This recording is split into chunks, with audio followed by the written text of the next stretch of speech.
Ko kole ke hofanga ngai Fakatau ko to ko sona fakika ata moawe mo menit ko ni ke kamata por kalama ko ui ko special Hardtalk unit de patoa ka ki moya ko fetu ko famalo ke ta mai vani e ofa mo tauhi ta fil manako ko ne fai matek taua o ta usia e hoan o ko fetu fok ai kololia mo falanglangi maana toko tahape ke lave mo nuhe ofa ko yai apina pia moau heni mo por kalama ko ni ko ia neongo ngahi whakaewaha mo ngahi maha ki whakaauha mo mea katoa ka te whiwhia ke lawa ke tau ki talanoa mo tau tālanga i he platform a Facebook no tālanga e tau whanua mo ngahi ngā unu wha politikare ko toa peo hoko tau whanua ko ia o ko tuku a e whamalo ke tamai e wani e ofa ta e whiwhi mana ko gea kone whaimate tau tolu ngahi tauhi mo ofa ngahi mea wala mo ngahi mea inu whakafo ofa o lawa whaki mata mau moi meai pia o ko hao ho tau ngahi turiki kotoa ho tau ngahi family ka pau ko hataha ko mole hataha i ho family ko atu ai popoaki ofa e polkalama ko ni ke te koe ka pau ko monuka haloto whare i he mana wa mo uia si ho wapa ko fie whalotola heka te koe, ko ia pena ne whakipa, ko ia peo ko ne toi to'o. E ne pehe tau ave koloria mo whalanglangi pe mana tota. Na talo noa koe ka teki tau tole tau tupu hake. Me a koe lotu mo me a koe mole mo ui mo me a katoa ko ia. Kaike, ko whamalo ia, ke tamahe vani he ofa mo tau he tai whiwhi mana ko ne whaima te taua. O ko ate whamalo ka teki motol ko toa pena motoko ni mana te programa ko ni. Ko whamalo at ka tek motol. Tek motol ko da bena mo mai information o whekau ak mo polkalama ko ni. Pa koe polkalama maari en he angai tu hono. He anga ho tu hono tō piki. Mono ngai kongo konga ke whakawhela vei. Ke mea hoko ko he whanua pa te toki lava. Hoko mo talanoa ai ke mahino ang ke whanua. Ko tau polkalama he poni e konga ulaki pe konga ua konga tolu. Hei kai ke a o konga whamo konga nima. E fuloholoa. Pa koe konga whama, konga nima, te tok whakahu e au he whai polkalama tahu na whela veipe. Kai ke, ko whamalo at ka teki motol mga information ko toa whika akuma whanua. Whamalo at ka teki motol ko toa pena e whai tokoni, i he polkalama tokoni ki Tonga, pa neonga te tok lawi kai konga whamui mui. Ka hu wheta e whetu kua e whamalo ka teki motol, he ofa mo taliangi, he taimina e uia tai ki taimina o no koe ni. Pa kou tui, e to e lele yange i he kahau e anga whotutu e polkalama tokoni koe ni. Neongo, koe mea katoa koe ni koe whatu pake, kana lawa pe tau make up e mea koe ni he within he hoa pe whawalo. O tau waweang he tau ngā ue pureanga, pa kou whiawhia tai whetu kuai, e mea katoa na tau lawa ke tau whai, pa kou whamalo at ka teki motolu. Movement ni, pa mo motolu i muri ni, o whamalo mo whawhetai. Pega te mo tol ko ta pe Tonga he tuku mo ngā weka mo mai o pole taki kono whetuku ngai mea koe ni ko whamalo ata te mo tol hono katoa. A neongo ia ko ilo i o koe be ngai whaingata au kei hoke whanua whema o ke whotutu hono ngā hei tapa wha politika reke lava whakatoka le rega lava ke ngā ue le lei ai whanua koe ni i he anga ene tu ke kahau, which is o tau teke, ai mea katoa kono tau teke ko whema o a demokarati ma Tonga. Pakoutui i he malava ia, ba malava lewa ke tau wahe tau, malava le ke whaetari ui, e koe uhi ngā koe pule anga ia wofi au pito, ki hono toka ngā i hono kakai, o mei ke tari ui e pule anga kono kakai. Koia o kou whawheta e tai whetu kua, i he momenit koe ni, mo te polkarama koe ni, pa koia o kou tui o kou fuma o loloa po, a te i tau tole Amerikani, o kou tui o toton lewa ke tau kamata, ba neongo ia ku kai ke tai whetu kua, ku whamalo, ka Fakatau, ngai ves fola ko toa pe, o tok mo oni ai e hange koe lau e tau tala noa he o pe mo mea katoa, we talk. Ka kou tala atu ko nau tolu kou teke mui, o kai ke ofi ki ai ki tau tolu a kou tala noa. Ka kai kou whalongolongo ta quiet people, they never talk. Ko kakai o nau hange ka te au ko kakai o nau whatu tā maki taha. He kou hinga ko hau nau longolongo pe nau tomo nau loto hange ko tau lea Tonga ko longolongo pe mo loto. Longo pe ki nau tolu ia ka koe ngai ves fola mo whamalo mo tahine pehe, tahine Tilila, whamalo Tilila, whamalo o kou fia he lau ngai messenger ko toa pe he ose polkalama mo tokoni ko toa pe. Kai ke, ko ia e whamalo ka te motol ko toa ka Fakatau mo ngai ves fola mo lotu, teke te ahe pongpongi ko te sio, wau e taime ni hia, o messenger he tae ka kai ke henghenga Amerikania, tā mai ko hai Fakatau me Nusila. Lila, koe ke teha mea e whai ko lotu pe malotu he telefoni, e? O kou whakamalo at au pito ka teki motolo he ngahi tokoni ko ia pa koutui, o kou whonu lau maari e ia, mo ivi ia, i he whai ngāwe ko ni ko tupunga mo lotu, he ko tau tau tupe whonua, pe mono hinoi ki tau tolo he mea whakalotu, pe mo e ilo o tua, pa tau ilo o tua, neo ngai tono nou, mo ngai whihala ki kau tak taha ilo o tua e taha ko toa pe, he koe whonua ko Tonga na i lava ke ako i kia e lot whakaiste ane tau ke iki. Kai ke, ko e tau whamalo ia, kai tuke te au ke ulau e tau asenita, kai lava ke tau kamata. Ko e asenita e poni, ai hako tau piki o pehe, ko tariwa e pure anga ke kakai tong tukhau. Pe toton ke tariwa e pure anga ke kakai to tong tukhau. Ko konga ulaki, ko e whatamaki whanatula mo mamani. Ko konga wārewa, ko e tae mateu tewa e whanua ke malui no kakai. Ko konga tolu lewa ko emergency fund, pia moe pule anga. Emergency fund pia moe pule anga. Ai ko konga whaa, mo konga nima he kai ke taulawe ke he pōni, te utoke hanga tukuia ke foi, tau piki kehe au pito peia. Ko konga ono lewa te ta hoko ke mea makehe, aia ko e niusi ko na mai mei Tonga na o hofi ai apnofu anga ko no pele nuku i kolonga pa te tanoa te wafo i talanoa he foi o hofi ko ia. Pea ko hono konga wha mui rewa ko e tokoni a wha e mumeni aia ko osi e konga ulaki ka te wat ke konga ua pa lava ke ulave ki ai he konga wha mui. Sai. Ko konga ulaki rewa ko loto ke talanoa ki ai au pito e kei tui ko alhake whanau pa ko to ukono o ku pe toi i muhi whai a te hata e nima pe ko tai hongo fulu pa ko ki lalo i whakoi ai ufu maho inga ke mo ilo i au pito eni. Sai. Ko konga ulaki ko whatamaki whanatula mo mamani. Male eke maha taha ka te au poko hau inga whai polo kalama ko ni mo related e polo kalama ko ni ke tariwi ko ke kakai. Pako ohinga whai polo kalama ko ni he poni. He kulawa ke musio he mea ko e ano, Pa lava ke musio he mea koe whamalanga pa mo debate e toko lahi. He pehe, koe fuano e koe ke tanu, koe fuano e koe ke tanu, koe fuano e koe ke tanu. Pa te tala noa kia he poni, he anga lave kau sainisi o mamani, o fe kau aki mono mahu inga koe mea koe ano, ke foi mamani whakaluku fua koe ni. He mei koe wetland, be koe o ui whakapiritania koe wetland, o mei koe wetland, o fe unga ia mo pesete ono foi mamani koe ni. Aya koe foi mamani o tau tolu, 6% of it ko wetland ia. Pa kuia hino mahu inga, pa koe uhinga ia ko umai ai, ai fo i tau mua koe ni ke lava ke talanoa ki ai, i he ene related ke tariui ke he kakai. He kuia e ngahi malanga campaigni, kakai whonoa ka pa mua mata mai ke polkalama koe ni. O kua e malanga campaigni, pa kua e ngahi whakaanga upe, ko si hausia koe fuano i sop koe tawanga si hausia tanu. Pehe ene tatua ia potange he ngai nā mea whakanatula pa mo ki ano koe mo miau to ton ke tanu kata ngaria ko to ke ta ia natula to ton ke ne ilo ilelei ai mahu inga wetland ki fonua pa te tala no ke he poni ke makatu unga e ho mo wako ai kakai fonua ke mo iloi koe ano o mahu inga whakasainisia ki mamani pa mo tau fonua mo tonga katoa. Aia koe whatongia e pure angahi e whakaukau he te polkalama koe ni pa koe atari maari ai ongo whafofonga toki hufo o nau eke ka nau e mea koe ni te toki lawe ke amui. Koe whatongia e pure anga, hange koe mea koe na toki hoko i sia. Kai ke usua ka taku ngau,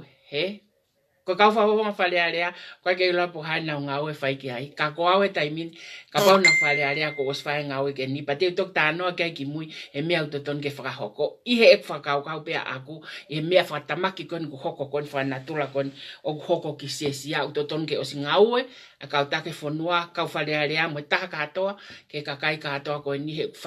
oku nau ihe malu, o ngahi ha whanatula o mamani ko ni o koe ke hapure ha taha ki ai ke ne hoko. Koia te talanoa ki ai i he konga uluaki ko ni o polkalama aia o pehe ko whakatamaki whanatula mo mamani.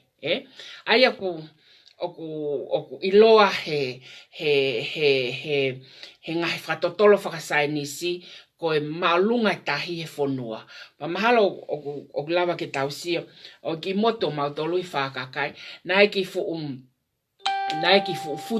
e ke iai ko agrisi nai toi agrisi ai ulu haka ne akau, i matata hi mo ulu niu, pa na mei whakatau maia ke ki futu, taimini, osi aia ko ta oene mei whanoa, e mau mawahe koe me iai, ko taimini ko tahi, uni os whakalaka ia fufutu koni. Ai koe ki fufutu koni, motu ako ela, ko whawhai me pe whaitāgo mo pati, koe fufutu e, o si tu e fufutu e loto tahi. Mahalo mau ke iai he tau e whanoa koe ko osi, mahalo bena me mita mita hongofulu, ke tahanima, even wanoa, me he ngata anga koe tahi ki he fufutu. Kapade mo se taimine ki fufutu ko ia o stui loto tahi. Ai ko tahi kune kai whanua. Aia pa ilonga ui whakapiltania koe sea rise, koe maolunga ai sea level ai tahi i he whanua. Pa ko ia ngahi mea kune cautious eni, ai ngahi mea na ni hanga whakatupu e mea koe ni, pa ko loto ke talanoa ki ai, ke lava ke ako ai whanau, pa mouto ki whakaloloto ki moutolu mo whe ako ki ai, i ho mo whe whakaloloto mo research, ka te talanoa te peisiki, ke lava ke iloi he taha katoa, ai uhinga mea o ku taimini, nai haha molofia ke hao e tahia o nea, o ne whalaka mai ai wafkuin salote. Ko hai taimini, tataha mai pe tahi wafkuin salote, ko uhinga koha, ko malunga tahi e whanua. Pa ko ia o ko loto ke talanoa lahi au pito ki ai he poni, ke lava ke iloi kakai, ai ngahi haa ko ia, o kai ke te lava hataha ke ne ta ofi e hoko ia. Ko pau ke hoko ia, pa aku totonu ke mateu te whanua ke, which is, o ku hoko he taimini in a very small level, ko lahi tahania ka tau tolu, te ke tawa o tatolu ke ngai tsunami o toi siaina, ngai tsunami o toi siaina, siapani, te ke tawa o Filipaini, ngai tsunami ko mole ngai mo ui lahi apita ko haupe, ai tahi o hao ne pai e a katoa, ai lowland, ai kele ko o maulalo, Ka kulava ke tau seo ke he ahoni ai ne kamakamata ke hoko ho tau whanua pa to tonu ke tau talanoa ki ai ke lava ke aha toka teu ai whainga tangata pa mo nau tolu nau ke i Tonga whekau aku mo mea koni. Sai, koe wheu i uluaki ka pai whihui, koe ha, what causes, koe ha mea kuni hanga whatupunga ai laka koni koe ai tahi e whanua. Pea koe uluaki lewa o kuiai ai konga uluaki, aia o koutui o konga i tolu, o kuni hanga causes koe it's 3, o kuni hanga causes koe ai rises koe ai sea level. Aia koe konga uluaki koe thermal expansion ai oi sea water and it's warm up. Koe aia te koe uhinga eni, koe taimia koe oku mawhana i koe hango maua he mamani ko ni ai mawhana pa koe ai vela hange koe to utaimi vela pa koe accumulated koe ai heat koe ia oku ne hanga lewa eia o form ai mea kui koe greenhouse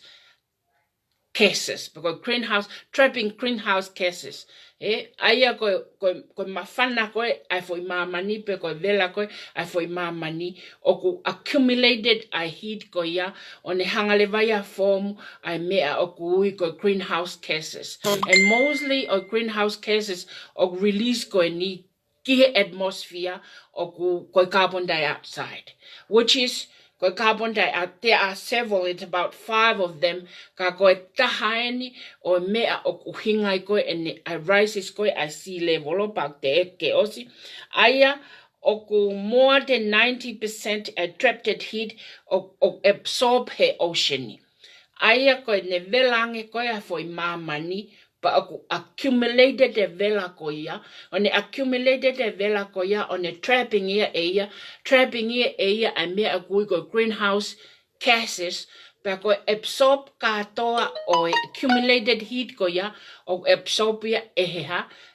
absorb it, the ocean absorb it so pa kono absorb koia koe he oceani I heat koia pa ko temperature leva koe oi oceani oku rise pa kuni hanga le vaya oku algae olunga pa kuni hanga le vaya expand vai aya kuni hanga le vaya o toe tanaki mai vai o toe lahi angeke oceani aya i he research na aku fai i he tau te toki au kai mui na fai ka fa matala hala pa fai fangi ngut fra nga fok kai ke ko tahaya I mea o ni hanga ko race I see sea level ko thermal expansion o sea water and it's warm up aya ko foi mamani ko mafanange ko ai mamani hange ko hene vela pe ko mo lahi ko release ko trapping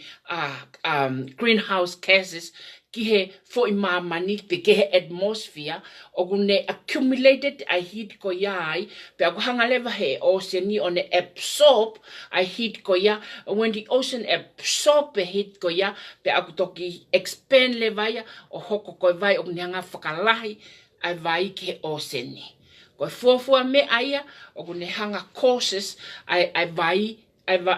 tahi ke rise peke maalunga ko e fonua ko thermal expansion ko o sea water i time ko warm up wai ko tui o ku mahino ai ki foi whakatat ai konga uluaki ai ka pale te tau toki eke pe ko ha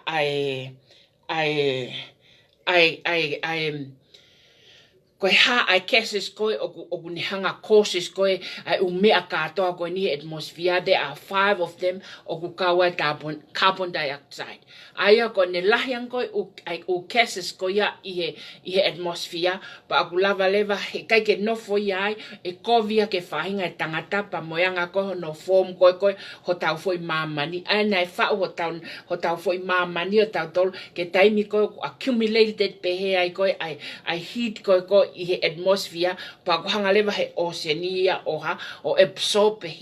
heat ko ia. Pa ko absorb ko he oceania heat ko ia, then it become water, pa expanded pa lahi lewa vai ko o tānaki ke he oceania i he accumulated heat ko i he warm ko foi mamai.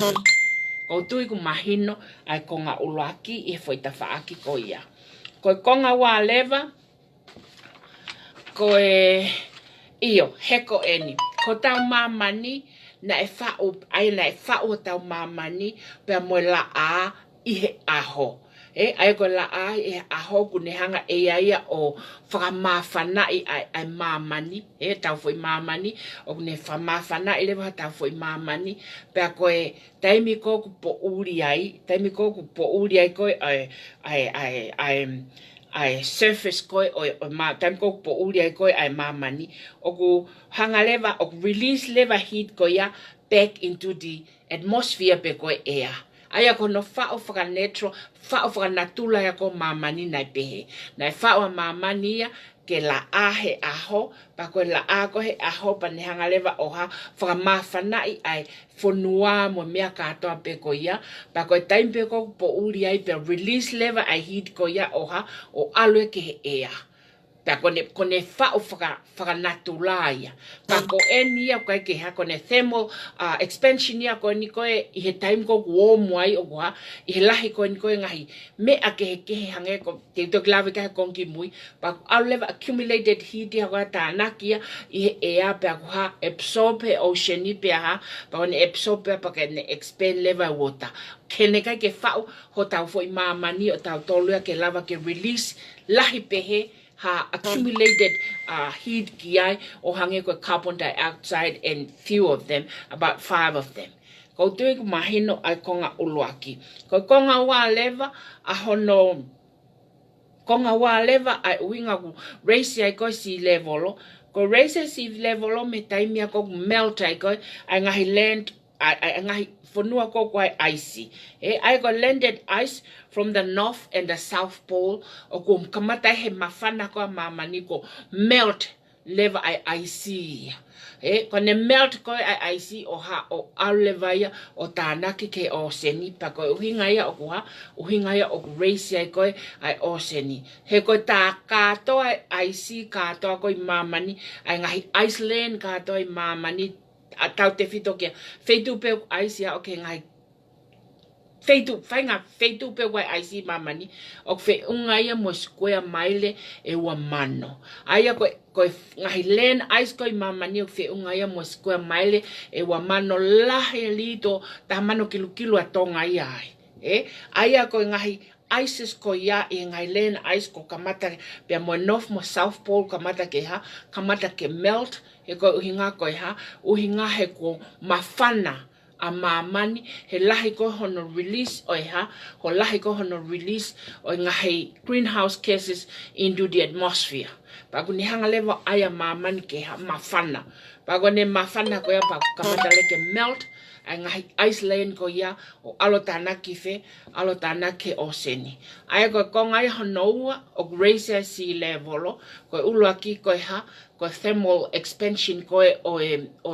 sea water, pa koe wale koe ha time ko melt ai koe ai ngahi Iceland, i tau te whito ke North and South Pole, Antarctica, pa mo ngahi glaciers, ice, and all those kind of things ko kamata ke melt ia he taimini. Koe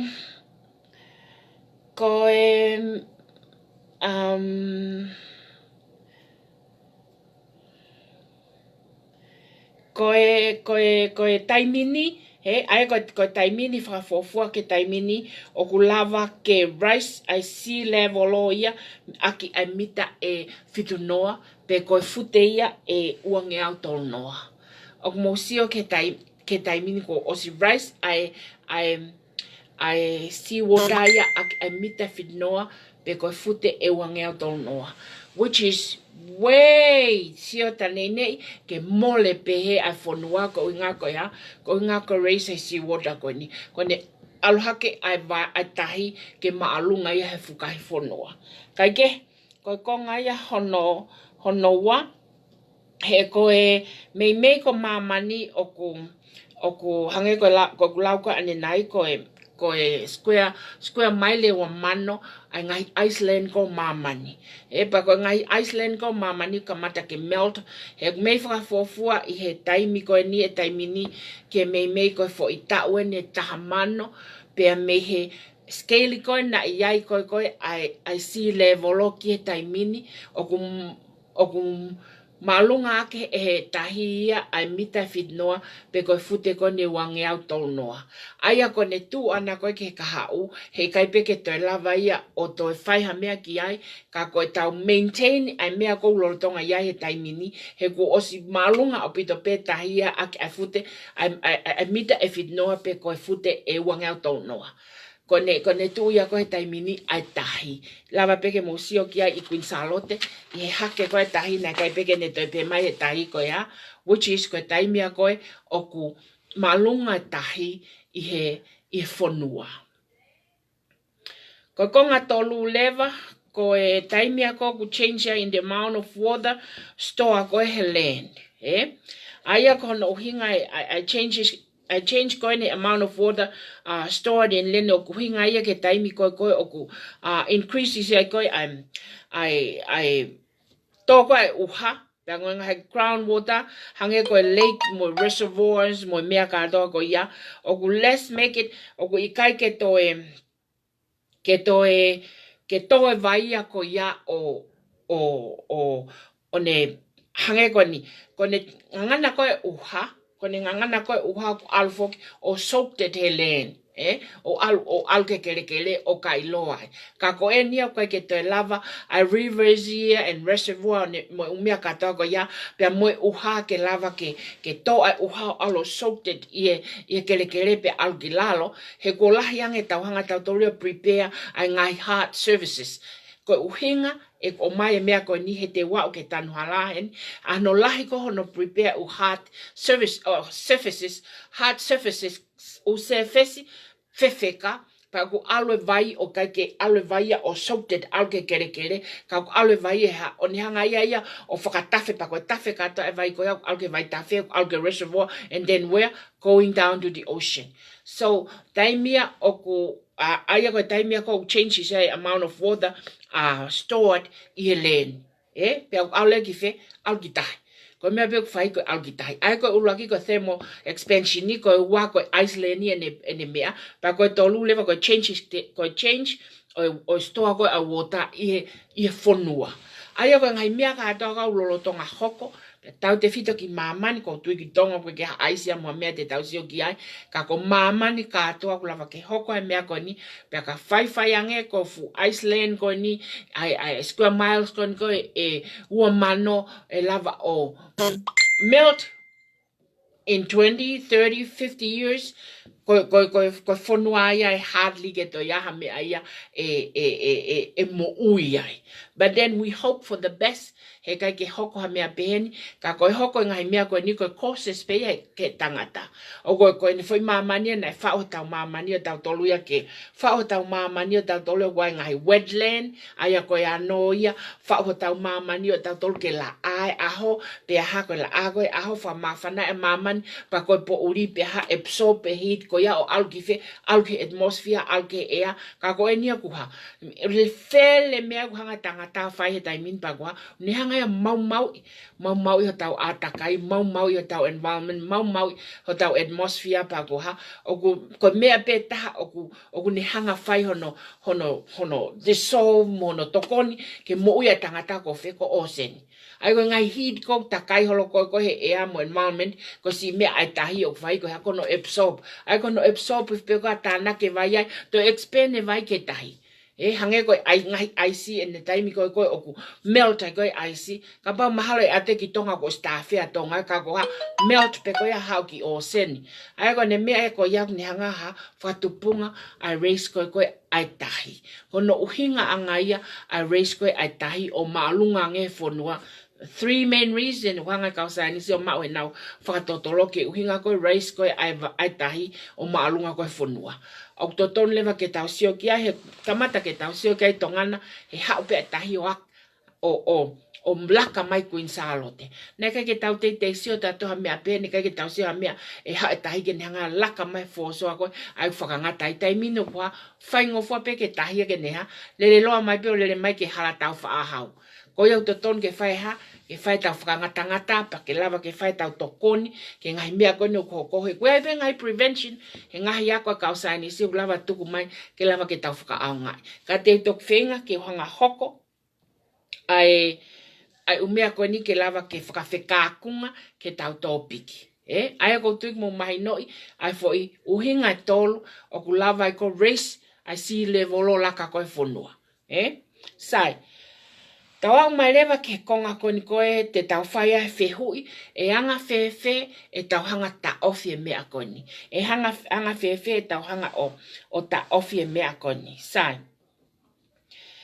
koe whaunga koe te tau hanga koe o ta ofi e mea koni, ko tau hanga whenga ke whakasi reduce e tau hanga koe o create greenhouse gases.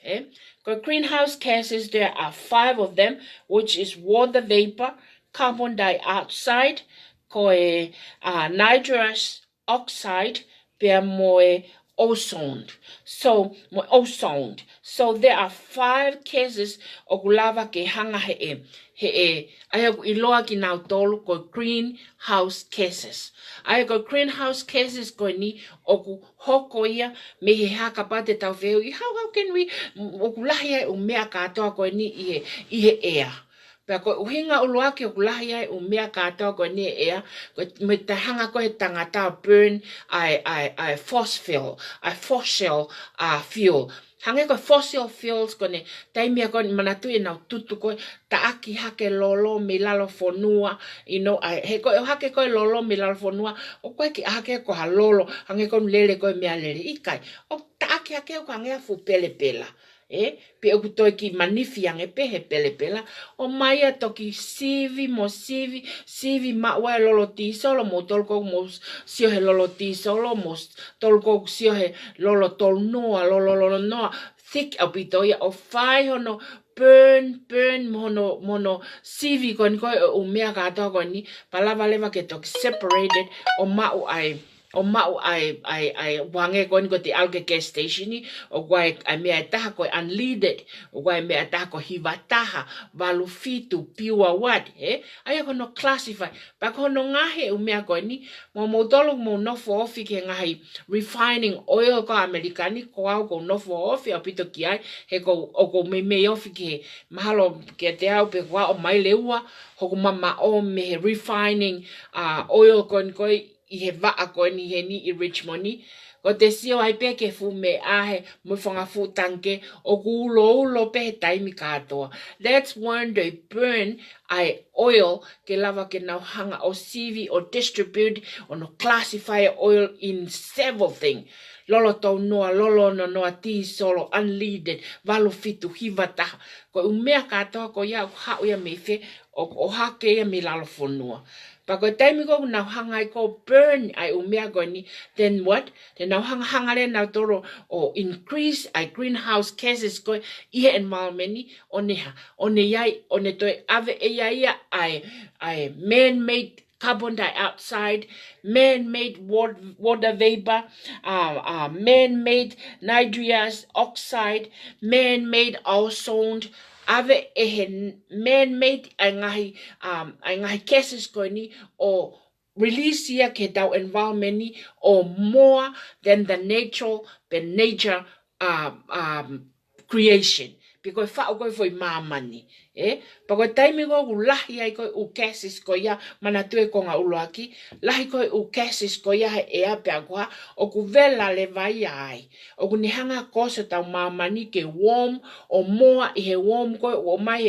he sunlighti. Moa I he warm koe mai he sunlighti. Pako mea leva o ku hoko he kapau e maintain ai gases ko ia he ea le vai te tau mate tau tolu ia. Pako hanga leva he oceanio mimisi ai greenhouse gases ko ya gife ke oseni pa ko ne tau ko greenhouse gases ko ke oseni pa ko leva ko ya expand leva water o kune to o mai leva expansion a expand o water o to la yang leva oseni I he taimi ko ya aya ko tau lele ko ne tau ngai mea lele ko puna ko ngai vaka puna ko whatever me au fai ake lolo he kono uhinga ia oi konga uluaki ko ni o tau hanga tau tolo o toe increase ai ngahi green una ui ka sa ni si ko greenhouse gases I he air pa ko gases kon ko lawa te ni makoia o ku lahi he air kono uhinga kono fenga ke hange kon ko tau heka mea lere tau whakauri tau fiefia he tau whakauri kuoma tau lere ke tau puna wakapuna fiefia lakange alwakatahi tau mai ake ta iloi ai mea ko hoko e ahoni ko hono lai fai ko e ahoni ai ha ai maalunga ai tahi ea ai maalunga ai tahi e fonua o ku hoko ia me ngai mea ka atoa ko ni ko tui ku mahino ai konga ko ia ka tau hoko malewa ke konga ko hono hoko ko konga ko lewa hono hoko ai aku tau lau ki ai ko hono ko tau tutu ko ngahi whenga ko ke tauhanga ko o hano ai ko lolo ngai me kon ko togo si formatala tu me ko mea ka to pe lolo lolo lele ake uhila lolo lele ake vaka lolo lele ake vaka puna pa ko mea ka to ko ya tutu fonuhia foi atmosphere si absorb he oceani o ha hanga oceani o expand ai water pe ha fala ka water he fonua ko tu imagine ta fa ko ya ka tek motor pa kono hoko leva koe. Ko protect wetland aia o fie mau hange na ulawe ke nai ko wetland ni fa fofua ko pesete ono o mamani ko ni ko wetland pa kono mahu inga ya ano kono mahu inga ya ano ko uhinga ko ha o kune hanga ia o protected kai ke ngata ne fa mo uyo ko ngai mea mo uyo lava ke mau mo uyo me tangata ka ku hanga he wetland ni oha absorb ai vai so kapale e hake mai ai tahi ko ne hau ka tahi o whaingo fua o whaingo fua pe tataha ai tahi ia I he mātu u pe koe mea ko fefeka surface hard surface o whainga taa ke toi ke e whalaka tahia ia e taim ko guaya e ano o guha he guhanga he ano ia pe ko wetland oha o mimise vai oha o hold it there instead of ha tafia atu koe aia o alfa taha ai ko tau sia ko tau fonua I Tonga koha kai ke to ko kamata no kine tongo mo ha ko sife mai kakai ke ha kele ke na nofuai but that's the second reason o to ton ke tauhi kono provide a wetland kono protected the waterland I wetland ka ku te sia he ka fafofonga he ha tau te fitoen ki tonga tapu uluaki mo whakafofonga ko ia he ne whenga ko ke tano e ano ko ano ai ku tau sia leo he taimini ko pule anga favale vale na ne hanga ai kakai o vahe ano ke ale kakai o nofai he kono hinga ko ano ko nature prevention o erosion o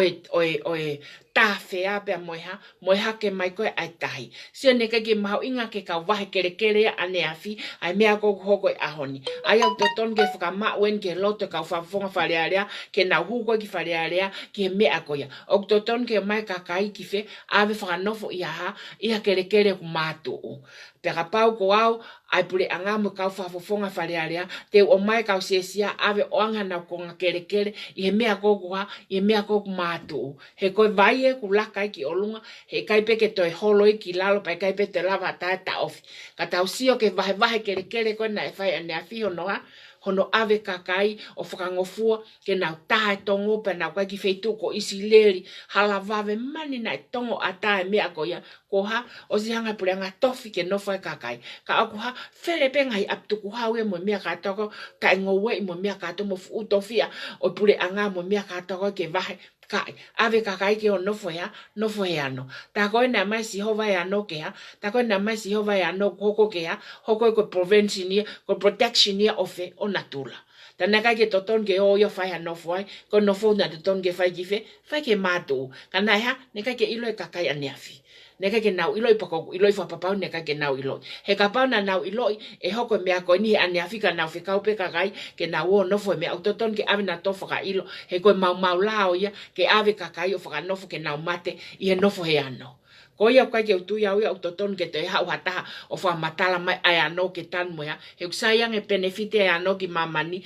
ke tau mo ui. I he ene kovi ai ano ke tau mo ui. He ilo pule anga whawale vale mo no tufa hano kakai ke na o nofo he ano. Ko e ano mo tae a kau ko he ve matatahi o toton ke ta ofi taimin o na toi whae mea ko ia. O mi katoa kakai o tuku ki uta ke mea ko mātu. He oku aonga ai akau pe aonga ai ano ki hono malui ai fonua I he rice coin koe ai sea level. Mosio ke foi mea koe na toton ke. Na toton ke ila kau tupa kere koe aneafi. Kono tolu lewa koe let it soak. He, pako let it soak, kono uhinga koe let it soaki, koe tau hanga ia oha, koe tau hanga ia koe tau hanga ia koe o tukuange, ai wedle ni ke mo ui, pia ona a o tanu. Ai au pe mai, nai tanu mai he pule anga ai mea koe, ai vai koe, nai tanu he pule anga ai foi konga ano koe,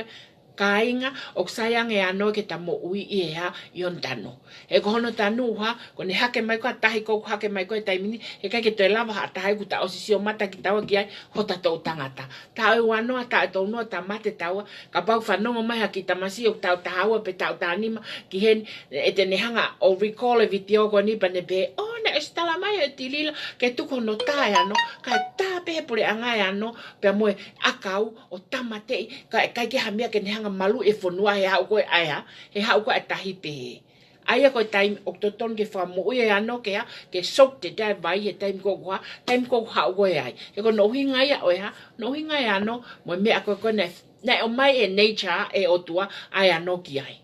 Ko ia ko tui o totonu ke mohanga mahi no, hi koe taimi koe ko hanga I koe e,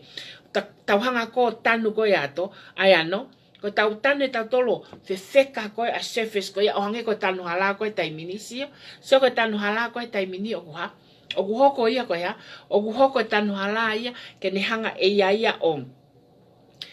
Fakatau e vai o kai ke sok te tia ke absorb he ha absorb he kele ki lalo mo ya no kai ha ka tafe vai he tanu hala ale vai ki fe o ne tafe pe koe vai ale vai ki tahi pe koe ha ko taimi a koe taimi o race e koe sea level aya the little hange wai lau he lau I research na fai na pe ka pau ke teu ke langa ha fare pa ke fa manatu ke kakau na langa ha fare ke tukuange ai empty carton ke lahi he oku ha he fe ma e vai ke sok te kere ko ia ke alki fe ia ke alki la fonua ke mo ia ngai mea ke pe mo ia ai o wa ke fe ma ai vai ko ia ke ha ke tafe o ha o foki ke tahi pe ha pa o ne foki ko e vai ko ia ke tahi pe te race sea level ai ka pau te ulanga ho fare tell them ai ko tau sio ko ni ngai fonua la lahi ko ni mamani he simma me akata simma mo hala simma sidewalker ta oku kauia ke ha kauia ko no whakalahi ko sea level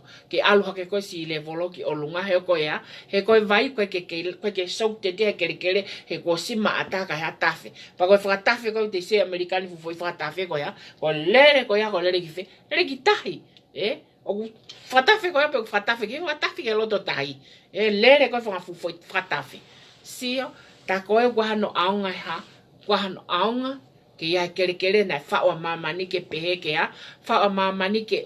pa ko ne ko ia a vela pole u kate ni mo kere mo mea kata ko ia sok te vai ko au ki la fonua ulo mai la ahe aho mafana ne mafana ko ne pouli pe ha release heat ko ia in nature pe au ki fe au ki ea kai ke to pehe o ta mamani o ta taimini ko no hinga malunga ngai si level I helen ko tu mahina ko ko ia ka te motor Pea mo ilo iai, ka tanu hala ka ke saya ke environment. Ko via pito.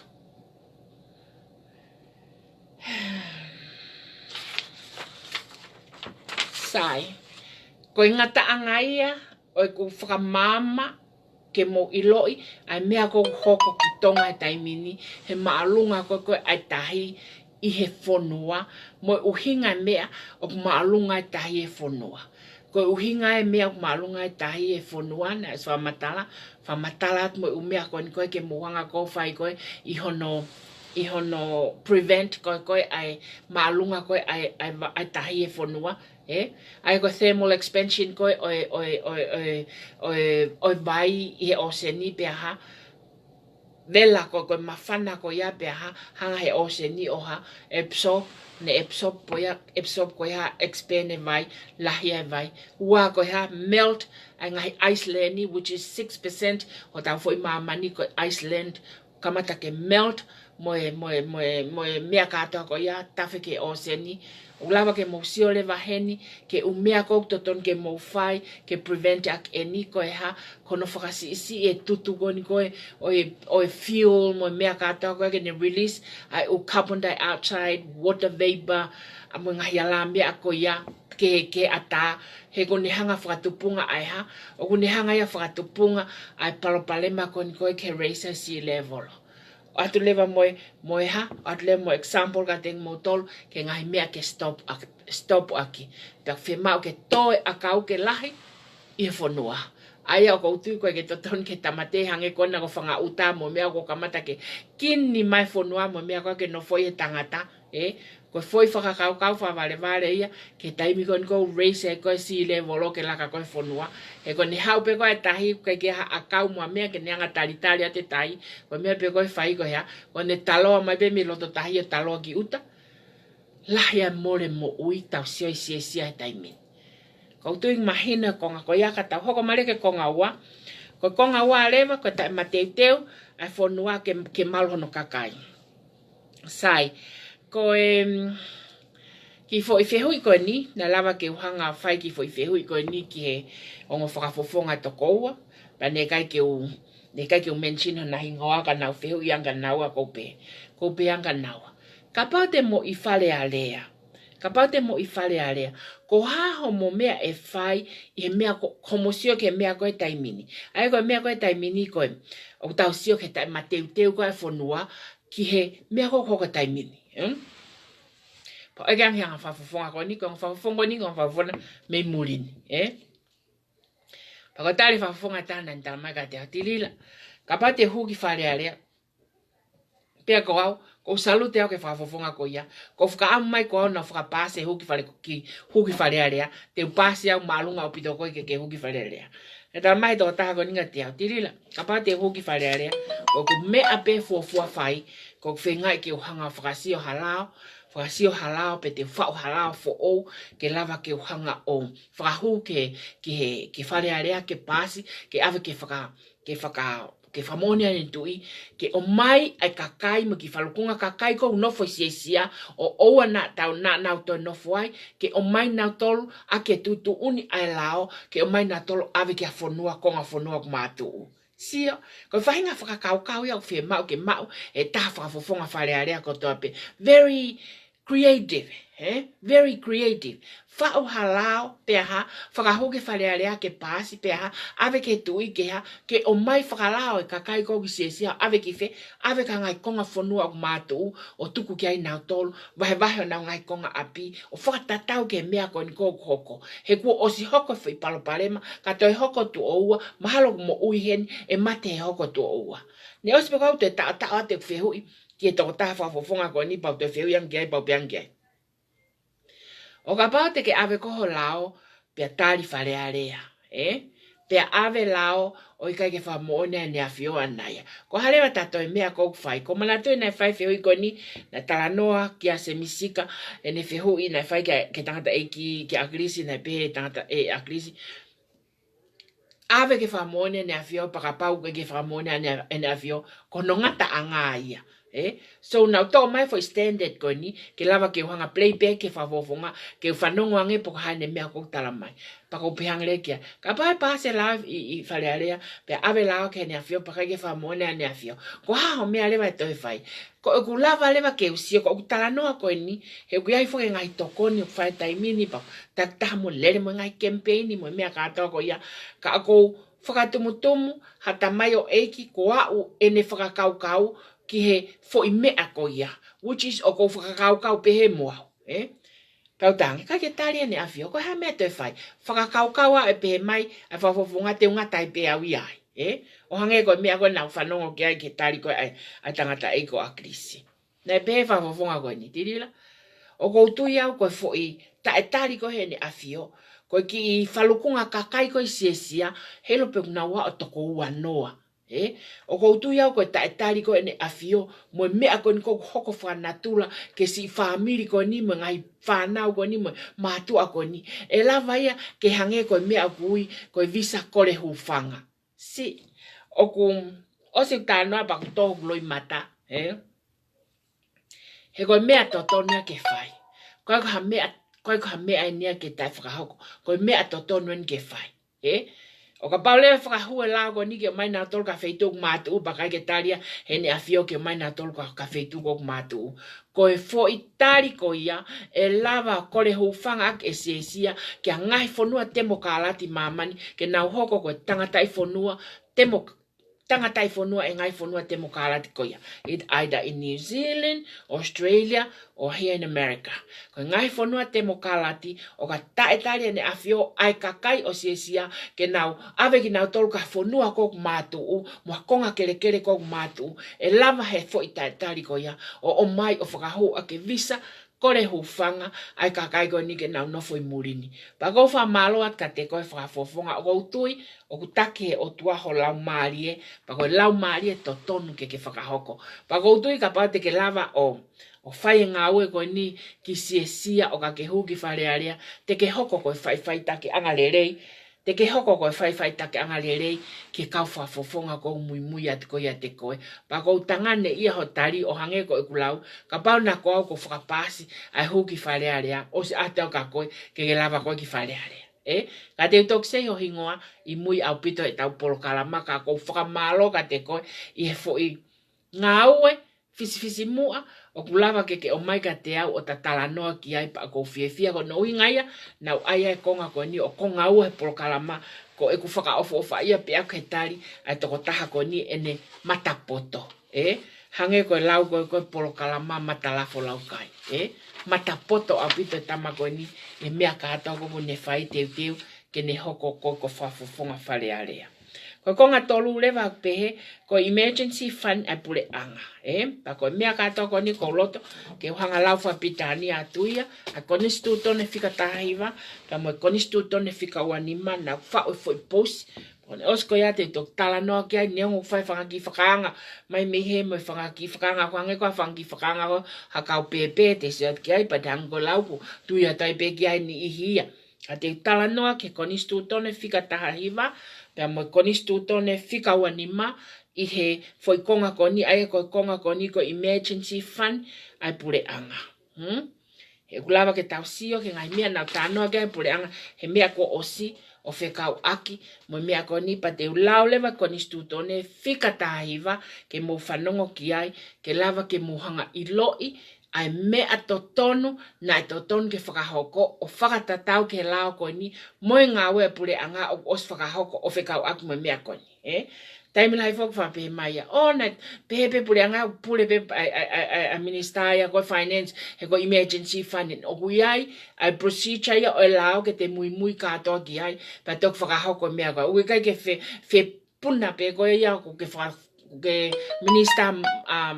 paanga o whai mea koe pa ke whai ika. There is a procedure pia moe line up I he lao ke hanga whai mea koe ia pa te ulau le vai ai koe konistu tone fika tahi vai ni pa gui pe ko expenditure.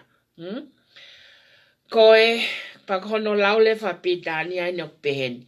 No money shall be paid out of the treasury, no borrowed, no debt contracted by the government, but by the burial vote of the Legislative Assembly, except in the following cases. Aya te lau, and oska te whatonga,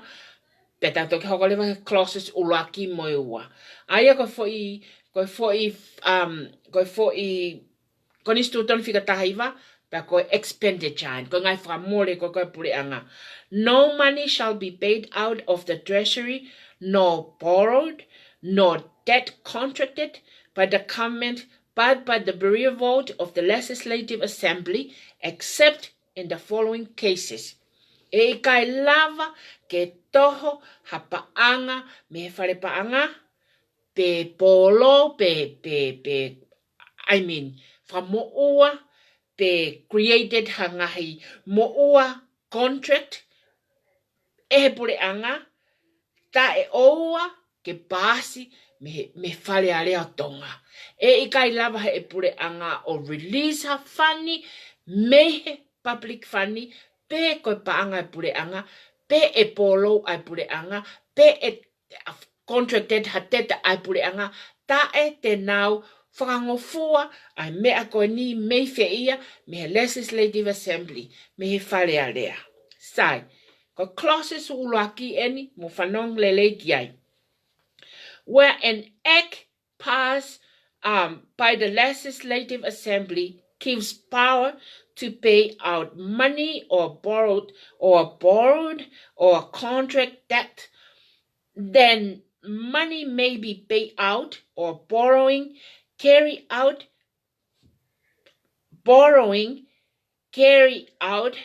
or debt contracted in terms of that act. And sai te lawat ke humari e ke humari e kulau te lawat ko nga ulaki when an act passed by the Legislative Assembly power to pay out money or borrowed or contract debts, that money may be paid out or borrowing carried out or debt contracted in terms of that act.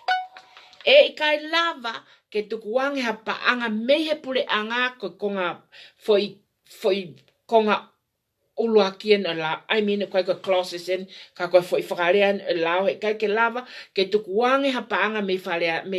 pule anga pe polo ha paanga pe contracted ha teta ta e whangofua te mehe whalea lea. Sai, walu whaleva ke clauses uluaki tuku kehe ka pau ko pasi halao mehe whalea lea ke tukuange paanga ko ia pe ke borrow e money ko ia pe contracted te debt ko ia ko toki foi taimi pe ia e lava tukuange ai ha paanga mehe paanga e pule anga. Sio, ko clause on no wale vain, aya ko clause ya koe, o whai holai koe vale lau. In cases of war or rebellion or a dangerous epidemic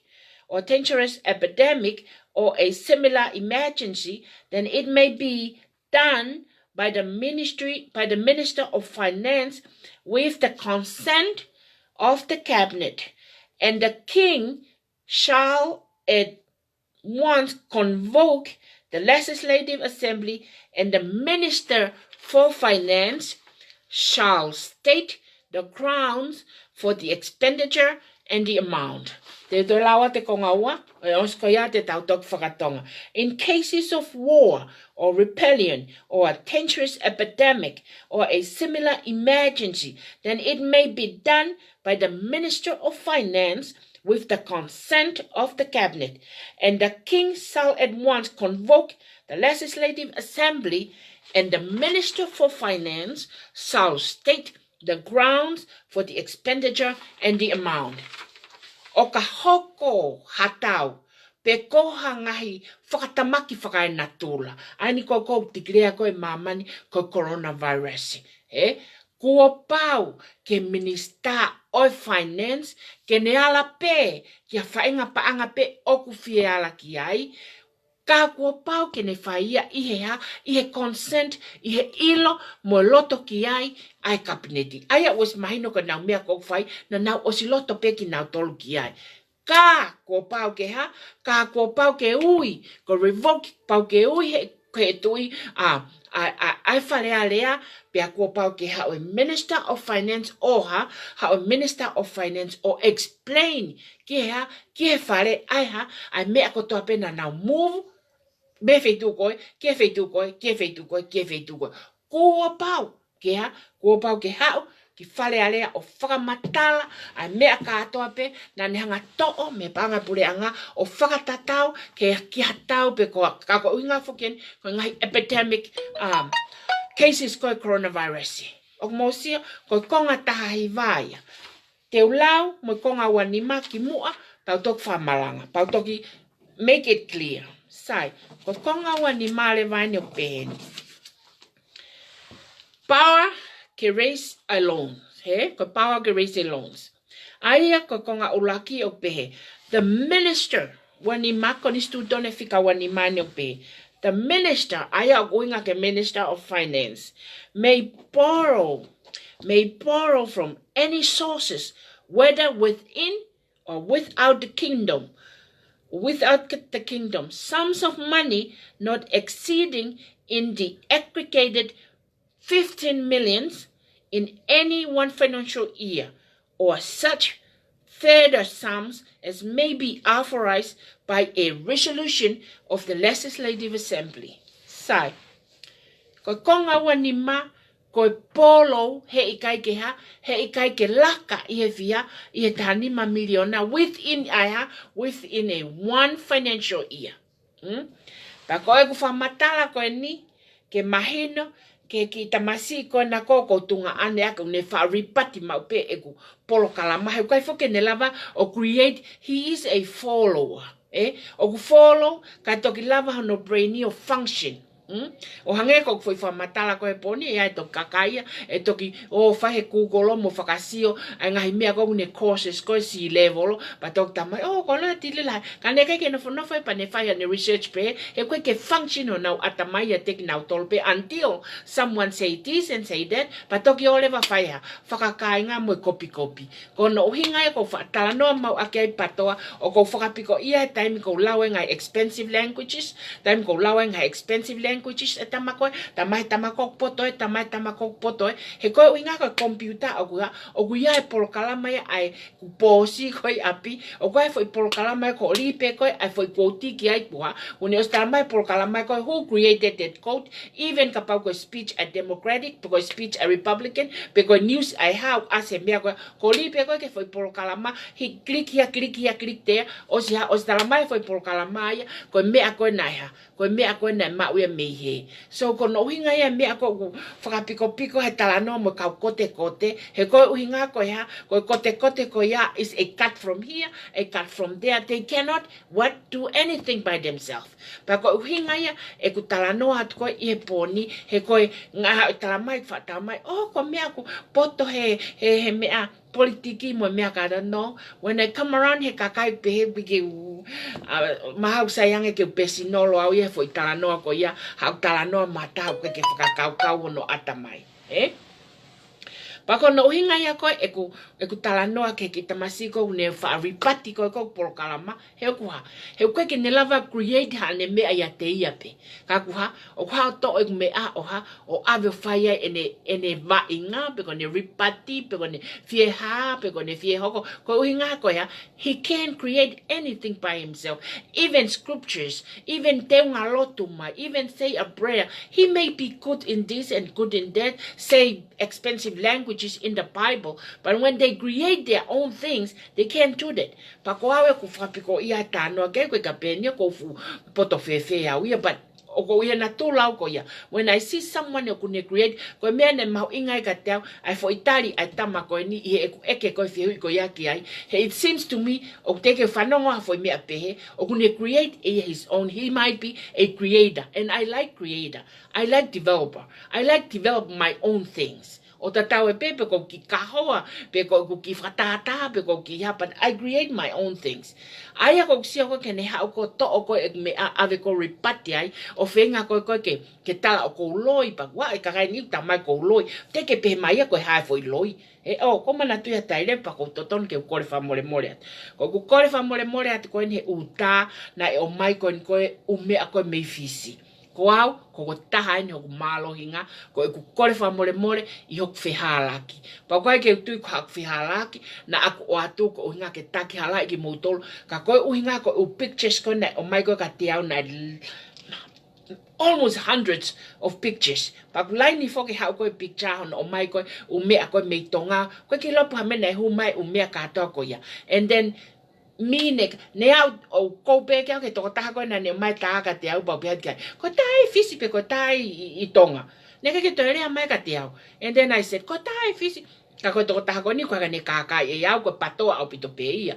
Ko tai fe, ko tai fe, ko tai fe. E ke lava ke mo leipolo e tā. So ko fe hala ke nai hoko. Na aku i kai ko atu au ke hanga taki hala i mo tolu. Ko me ai hoko i Tonga. Ka koe uhinga o ku hoko whakataha pe. Ai fo i o wau koe nai hoko koe fisi. Haloti. Hoko i fisi, hoko i Tonga. So nai to ton peke le ei ek foi posi ke pehe ko fisi ena. He nai hoko tatau pe ai foi mau ko ni. Ka oku i kai ko foi mau ke he nai hoko i fisi. Me foi mau ko i Tonga. Foi mau tatau ko haloti pe, ko haloti i Tonga. Ka koe images of mea koe nai hoko, koe o mai ka te au so na ku hanga posi pa ko kole wha mole atuai. Me kai ko aia ke take halai hata ko hala iau pa koe mo oni ko fisi ia. Kai ke?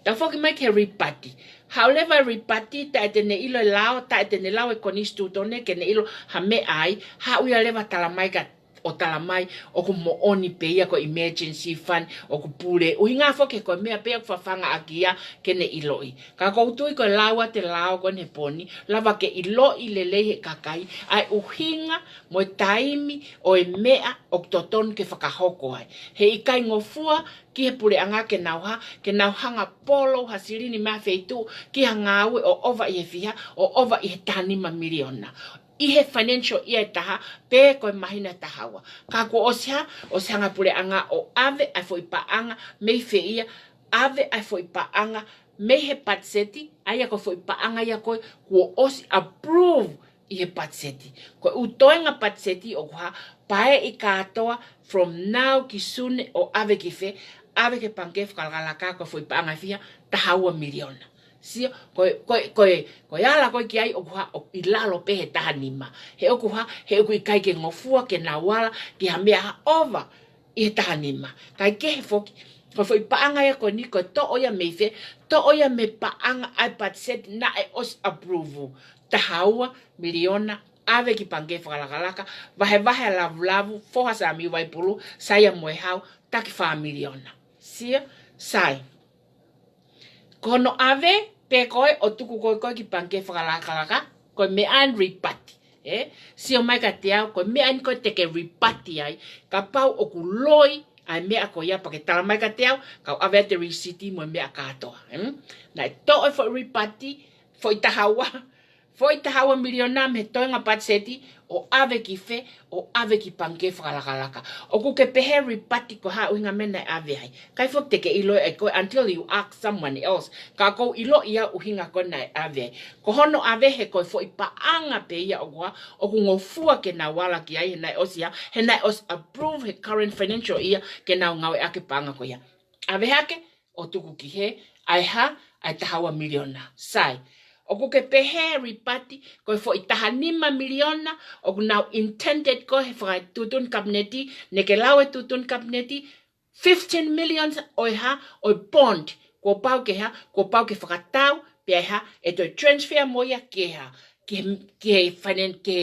he Tonga Development Bank. Koe fo i silini ko ia o kuha, koe fo i silini o ku fall in i he lao ko eni, he kua pau ke oana nau polo ha silini o laka i o laka i he tahanima miliona, pa aku ai i be he tahanima miliona, ai bond. Koe fo i bond o Fakatau o whiunga moe fia, tahanima miliona kau ekat poko hai bond kati koe taimin, e kai teke ilo e koe ripati. Tahanima miliona, pa koe tahanima miliona koe kono ose bond koe o kuha, ave be moia ki pange whakalakalaka. Sai, na uhinga ono ave ki pange whakalaka ke oua na atoeha, ke oua na atoe fauia i he lao koe whikataha hiva, he kai fauia i he ngai pisinisi ko e pule anga. He koe ngai pisinisi lewa e pule anga e contacted ia mei feia, e contacted ia mei Tonga Development Bank, ai investor, pe koe financial institution ia tene provide fani ke he business e pule anga pe au ha, te kia pe kabineti. O ke sio, ke anga manu wahalo ai silini o ke lava ilo e kaka mo mea katoa koe, ke ilo ko, ke ilo ka mea tahai, sai. Mea leo hoko ke nau whai koe ne mea koe ki he epidemic, ai koe lau koe ko ngaua koe tahiwa, ko eni. Ko mamani katoa o se tahau mate, mate. Ko Ko Tonga ni o ku kei fo I noa Tonga ia, o ku te eke ke mao ha coronavirus I Tonga, te ka virus I Tonga, o whai pe preparation ia. Ka o ku te eke hoko ia, o koe ke tala mai he lao ia, ke Lolo Tonga during preparation, pia ngawe aki lewa emergency fund. Tala mai he lao ia in time of war or epidemic ngai dangerous thing e hoko, ko pau ke whaka au ngai ai ala holoko e minista ha ngai mea. Te eki ke hoko ha coronavirus e Tonga. Hala ha coronavirus. It's only a preparation. Pa koe Lolo Tonga preparation for the epidemic, o te eke hoko epidemic, ke emergency, ka ke toki ala ke whani koha. Ko tikireha nau tolu ko iai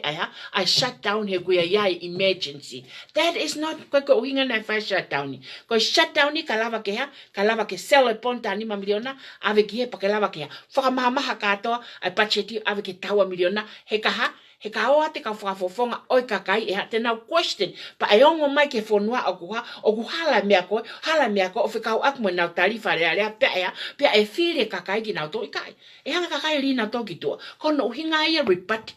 ai theory koe, o ku lava ke whao ki he action ko nai hoko, uchichu kei ke lava ko whao ha mea pe. The problem o tau tolu kai Tonga, koe ha, mo kakai kon tānoa koe interneti koe ha, koe ri mai fo I taha he, koe ke ne lava ia whai ha, create a theory e taha koe. Hame na ri mai fo I taha ke, how na ri mai fo I taha ke, what te uhinga fo I taha ke, where ta fo I taha come through. When you create a theory, ki he fo I object pe ko subject ko ia pa ke hale tano maka te hau. Pa ka pau ke hau ko tala noa mo ke whai taki ke ku ngau e ko whakahoko o te ki tano maka te hau. Ko ke toton ke tano maka te hau. Lere pe mei mui hok tu a tari pe veve ko o ko lakua ko ke ai o whai mea tanoa. O te ke ai ke peheu ke poto mo ke mea mo ke haikai. O kwa ke kau ko he lau e poto. Ko he foi description e o foi ngau e mo lau o ko ata te ko ke whanongo ai pa ke lau pa ke interpret ia o create your own theory ke mea ko nai hoko mo move holo.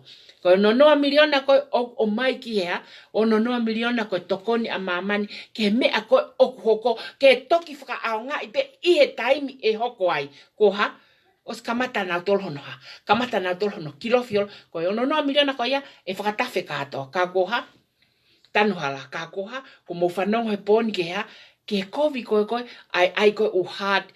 surfaces ke ha. Ke ha uka e tahi ko laka koe whonua. Kovi au pito ia tanuhala mo mea katoa. Kovi au pito mo tanu e ano ia ke ha. Tanu e ano ko mea whai ke ha.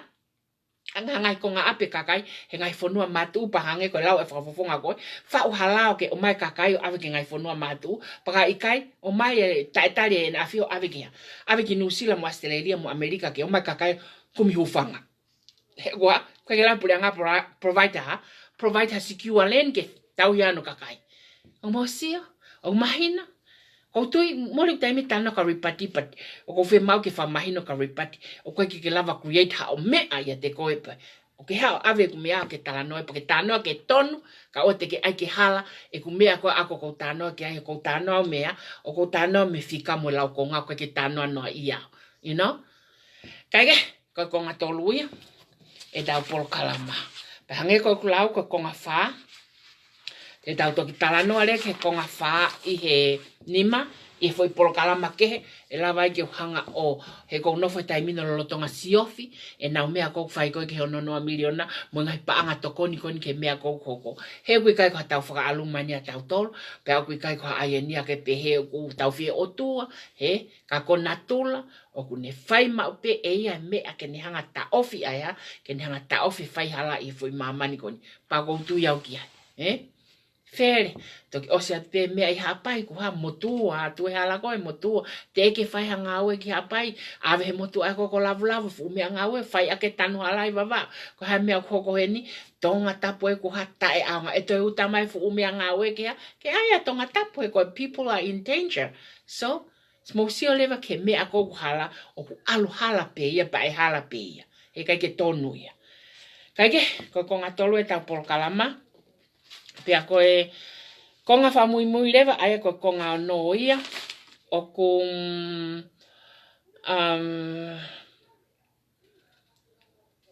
konga no lewa ia aia o kung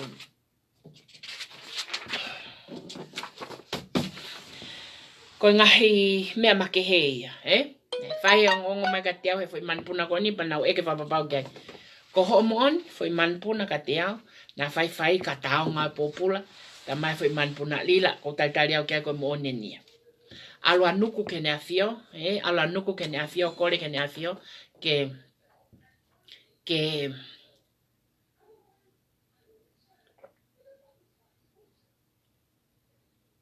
whakafoke police commissioner. Whakafoke police commissioner. Kana eha, kaua nuku I whare area no malanga I whewheka koe kani. A kens koe koe pure anga ko agrisi ke ona whakafoke police commissioner he whakapolitikare I haa mo whakapolitikare atenseni are mo whakapolitikare I police commissioner. Koe ko alke ne afio ke hake whakafoke police commissioner. Pea ha? Mosio, ka wosia I pe whakafokeisi a nuku whaatohi makakai ka te au lila. Na os ofi pe apia nuku ki mua, na os ofi pe toi pe I whopeia. Koe ni pe ha, hangai police commissioner ha, otaka polisi, mo task force ko trucks ke ha, ofi ap ko nuku. Teke o mai ola koe ka te au, teke kampeke ki whai manpuna ta mai ka te au, pe koe hae mea ko na ofi ai pe ko mao ha mea, ofa pe na mao ha mea, oa na mao katoe kakai koe iai, na pakoia ko whekole at ke ki matapure ko na koko peturi ki mawhireo. Ka taki whai mamari he fo erelo ka tuko oloi. He guiloi kato he kakai uhinga mea na whakafoke atai koe mei Hawaii, mei Australia ko tila drugs. Ha mea ka ke ka alua langa whare koloa o mei office toka he taha kilu tae ai ha mau anga paanga I Tonga. Kai ke? Koe tangata ia koe ko peturiki. Koia o ko Fio ata ka te mo telefonua, ka aku mo sio ki anuku, pe oku whai e petuliki, pe koe kakai anuku, ha mea pehe, mo ofa mai. Mo ofa mai o tala. Pe mo ofa mai tala mai ka te au, ko ilo e toko taha koe ke ave ki ai. Tala mai ka te au, pe whaitaa ki telefoni o na toi tomo monima, whaitaa e mai mo lai ata. He ko lai ata au fu mahu inga au pitoye ke ha, fu mahu inga au pitoye ke evidence. Koia ko kole ata ka te mo tol ka pa te mo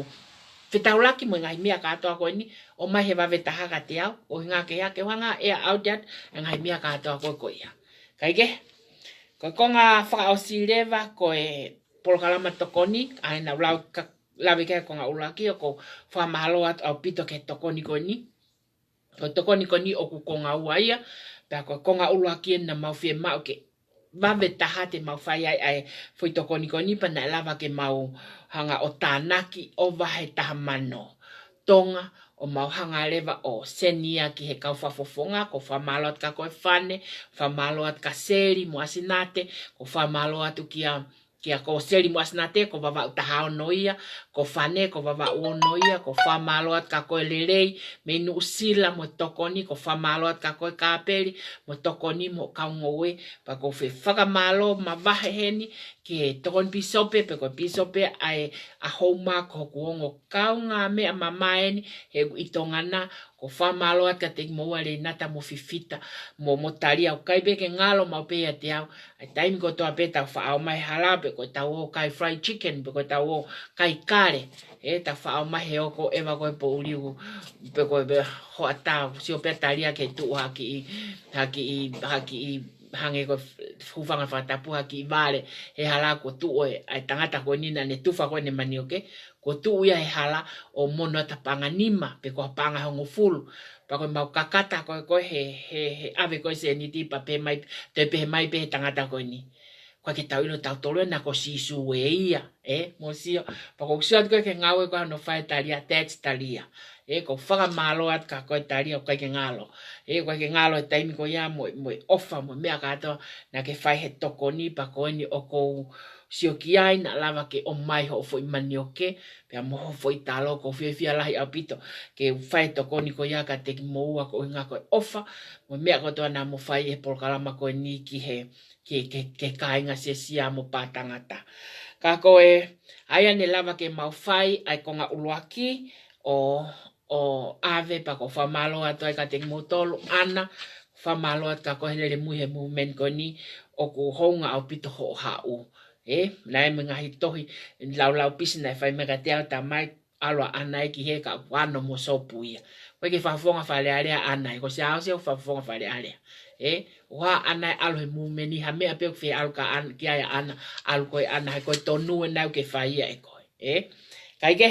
o fa malot ka ting motol pa ko ngau le vane por kalama ko vaka ma vai hange ka tiang ma vai ahua fitu pe ko ata fitu te tok fa papau ki nusila aia ko nusila Australia mo Amerikani a toinga ko motol ne ka ke mu kau ko ula konga o tau te watu ia ke tau fa folau nga tokoni ka to ke fiunga mo tamano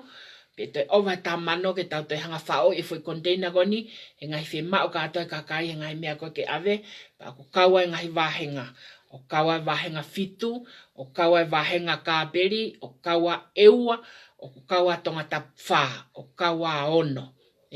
aia ko ngahi vahenga katoa ka tama fo o ka mo e tokoni whaka osi o tokoni a wha koni mahalo whiungani toki lawa pure anga wha mea